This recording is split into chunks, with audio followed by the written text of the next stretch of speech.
राखी पर मायके आई 3 अमीर बेटियां। बहू, अब तुम आलते में अपना पैर डुबाकर पैर की छाप छोड़ो। जी माँ जी। नई बहू घर में अपने पैरों की छाप छोड़कर अपने कदम आगे बढ़ाती है। इसके बाद सब क्लैपिंग करते हैं, लेकिन तीनों घमंडी नंद मुंह बनाकर एक कोने में कहती हैं, लो, आखिरकार अश्विनी भैया की शादी हो ही गई। अब इसके बाद हम इस घर से अपने निपटने की तैयारी करेंगे। बहुत हो गया इस गरीबी में रहना। मैंने तो सोच लिया है, मैं किसी अमीर बंदे को पटाऊंगी और अपना फ्यूचर सिक्योर करूंगी, और जब ऐसा हो जाएगा तो घर में शादी की बात करूंगी। बहुत चंट हो तुम दोनों, अपने बारे में पहले ही सोच लिया, लेकिन सबसे बड़ी मैं हूँ बहनों में, इसीलिए पहले मैं ही शादी करूंगी। अरविंद ने मेरे साथ बहुत गलत किया है, इसलिए मैंने सोच लिया है कि मैं किसी गरीब से नहीं, अमीर से ही शादी करूंगी। ना तो वो मुझे फूल और अच्छे अच्छे तोहफे लाकर देता था, और घर में भी 2 वक्त की रोटी खाने के लिए तरसना पड़ता है।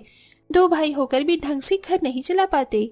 लेकिन अब तो घर में नई भाभी आ गई है, मतलब खाने का खर्चा और बढ़ेगा और हमारा पेट काटा जाएगा। मैं तो बिल्कुल कॉम्प्रोमाइज नहीं कर सकती। दीदी, आप तीनों एक कोने में क्या किटर पिटर कर रही हो? भाभी आई हैं, थोड़ा उधर भी आदर सत्कार करने चली जाओ। कार्तिक, तुम अपने काम से काम क्यों नहीं रखता है? घर में सबसे छोटा है, छोटा ही रहे। ठीक है, चलो अब सब जाकर आराम कर लो। इसके बाद सब आराम करने चले जाते हैं। नई बहू घर की सारी जिम्मेदारी संभाल लेती है और वो भी अपने गरीब ससुराल में एडजस्ट हो जाती है।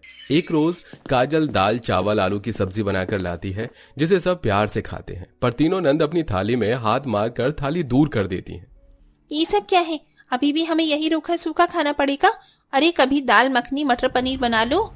बस बहुत हो गया माँ, अब तो कुछ घर में अच्छा बनवा दो। तू तो ऐसे कह रही है जैसे तुझे इस घर के हालात ना पता हो। जब नई बहू समझ रही है तो तू क्यों नहीं कर रही? यही सब है और तुझे यही सब खाना पड़ेगा। माँ, ये बोरिंग खाना खाकर आप पकती नहीं हो क्या? नहीं, जब पता है घर में हालात क्या है, तुम्हारा बड़ा भाई क्या कमाता है, तुम्हें इसका अंदाजा नहीं है, जो इतने पर भी ऐसे बोल रही हो। बस बहुत हो गया, अब हम और इस गरीबी को बर्दाश्त नहीं कर सकते। दीदी, क्या हो गया? गुस्सा क्यों हो रही हैं? आपको अच्छा खाना खाना है ना, मैं उनसे बोलती हूँ। सुनिए जी, आप अपने मालिक से थोड़ा एडवांस पैसे ले आइए। हाँ, मैं लाऊंगा। मैं सोच ही रहा था इतने दिन से तुम्हें भी इस घर में आकर यही सब खाना खाना पड़ रहा है। अश्विनी जी, आप मेरे बारे में मत सोचिए, मैं कैसा भी खा लूंगी। यहाँ तीनों बहनें परेशान हैं, लेकिन भैया भाभी अपने में लगे हुए हैं। वर्षा को आपने बात पूरी नहीं करने दी, पर अब मैं बोल देती हूँ, मुझे शादी करनी है। महिमा, नहीं, बल्कि हम तीनों भी अमीर घर में जाएंगे और शादी करेंगे, इसलिए आप अमीर घर पर लड़का ढूंढ लीजिए, खासतौर पर मेरे लिए। और मैंने तो ढूंढ लिया है, मेरा बॉयफ्रेंड। अगर आपने मेरी शादी नहीं करवाई तो मैं भाग जाऊंगी। तुम तीनों की तीनों ये सब क्या बोल रही हो? तुम्हें अकल तो है? माँ, आपसे सब सोच समझ कर ही बात कर रहे हैं। हम बस भैया की शादी होने का इंतजार कर रहे थे। अब उनकी शादी हो गई, हमें इस घर से निकालो। इस गरीब घर में मैं और नहीं रह सकती। हम तीनों को अमीर घर में शादी करनी है और उसके लिए हम कुछ भी करेंगे। अब फैसला आपके हाथ में है, नाक कटवा कर करना चाहती हो या शांति से? दीदी, आप माँ से ऐसे बात नहीं कर सकती। दीदी, आप तीनों शायद गुस्से में हैं, थोड़ा दिमाग शांत करके बात करिए। भाभी, आपकी शादी हो गई है, इसका मतलब ये नहीं आपको माँ और हम तीनों बहनों के बीच में बोलने का अधिकार है। हमने जो कहना था कह दिया, अब आप लोगों की बारी। ठीक है, तुम तीनों ऐसा चाहती हो तो तुम्हारी अमीर लड़कों से शादी जरूर होगी। तुम्हें इस गरीब घर से जाना है ना? ठीक है माँ, रिश्ता देखने की तैयारी कर लीजिए। इन दोनों के लिए वर्षा के बॉयफ्रेंड के घर वालों से मैं बात करूंगा। इतनी सब बहस के बाद पूरे परिवार का खाना खाने से मन हट जाता है। कुछ दिन गुजरते हैं, अश्विन और सुधा तीनों की शादी के लिए तैयार हो जाते हैं और वर्षा के बॉयफ्रेंड से बात कर लेते हैं।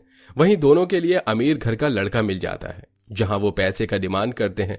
इस बीच अश्विन और छोटे भाई कार्तिक को पैसों के लिए बहुत मेहनत करनी पड़ती है। साथ ही अश्विन लोन वाले से लोन उधार लेता है ताकि उसकी बहन की अमीर घर में शादी हो जाए। और देखते ही देखते तीनों बहन शादी करके अपने ससुराल पहुंच जाती हैं, जहां वो खूब ऐश करती हैं। एक दिन महिमा अपने नौकरों को बहुत डांट रही थी।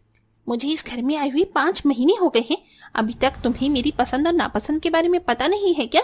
और मुझे खाने पीने के मामले में देरी बिल्कुल भी पसंद नहीं। अगली बार से खाना वक्त पर नहीं मिला तो नौकरी से निकाल दूंगी। मैडम, हमारी तबीयत खराब थी, हमने आपसे छुट्टी मांगी थी, आपने दी नहीं। अब खाना गिर गया तो हम क्या करें? हम आपसे माफी मांग रहे हैं, हम दोबारा खाना बना कर लाते हैं। बहुत जुबान चल रही है लल्लू तुम्हारी। इसीलिए तुम्हारी एक दिन की पगार कट। मैडम ऐसा मत कीजिए, वैसे ही मेरी बहुत कम पगार है, मैं अपने बच्चों का खर्चा नहीं चला पाऊंगा। तभी मेहमान नौकर को आंखें दिखाती है, जिसके बाद वो बिना कुछ बोले वहां से खिसक लेता है। ऐसे ही दोनों घमंडी बहनें थीं। अगले महीने रक्षाबंधन का त्योहार आ जाता है। इतने समय से तीनों बहनों ने मायके में किसी का हाल चाल नहीं लिया, पर राखी वाले दिन तीनों वहां बन ठन कर कार में बैठ मायके पहुंच जाती। चलो आखिरकार मायके भी आ गई। कार्तिक चल बैठ यहाँ पर। और अश्विनी भैया कहाँ है? आ गई आप तीनों? याद आ गया आपको कि यहाँ आपके भाई रहते हैं और ये आपका मायका है। अमीर बनकर आप तीनों सब कुछ भूल गई हो ना? कार्तिक, तेरी बहुत जुबान चलने लग गई है। अपनी बहनों से ऐसे बोलते हैं आज के दिन? तो आप भी तो देखो कैसे बोल रही हो। माँ की इतनी तबीयत खराब है, पूछा आपने एक बार भी? देवर जी कोई बात नहीं, आज राखी का त्योहार है, प्यार से रह लेते हैं ना। मैं अभी उनको बुलाती हूँ दीदी। काजल अश्विन को बुलाती है। इसके बाद तीनों बहनें अपने दोनों भाई की कलाई पर राखी बांधती हैं। चलिए जल्दी से आप दोनों हमारा तोहफा दीजिए और फिर हम यहाँ से चलते हैं। हाँ, और कुछ अच्छा सा गिफ्ट देना। तुम तीनों अपनी शादी के बाद अब आई हो, इतनी भी क्या जल्दी है? थोड़ी देर रुक जाओ। गिफ्ट लेकर सीधा चली जाओगी क्या? और क्या, हम बस अपना फर्ज निभाने आए हैं। आप भाई हो, हम बहनें हैं, और आज रक्षाबंधन है, इसीलिए राखी बांधकर वापस चले जाएंगे। कौन इस करीब सी जगह में रहेगा? वही तो, अब हमें इस घर में कोई मतलब नहीं है। हम बस एक त्योहार मनाने आए हैं, इससे ज्यादा आपका हमारा कुछ नहीं हो सकता। ये सुन सुधा आती है। वो लड़खड़ा जाती है तो काजल उसे संभाल कर कुर्सी पर बिठाती है। सब सुना मैंने, तुम तीनों क्या बोल रही हो? जब इस घर से तुम्हारा कोई मतलब नहीं है तो क्यों आई हो? रहने देती राखी भी।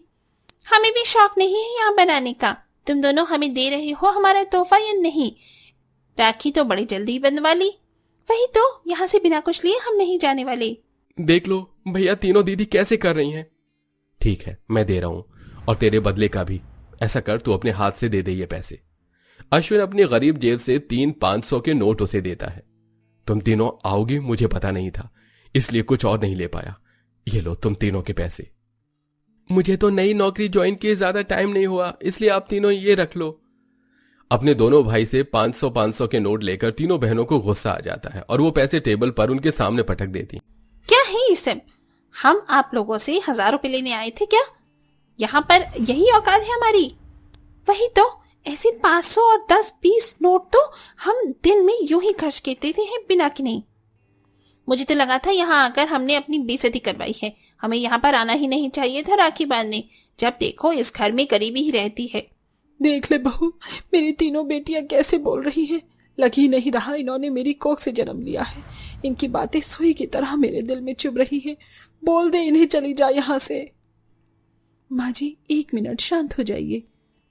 दीदी, आप तीनों सिर्फ रक्षाबंधन का त्योहार मनाने के हक से आई हैं।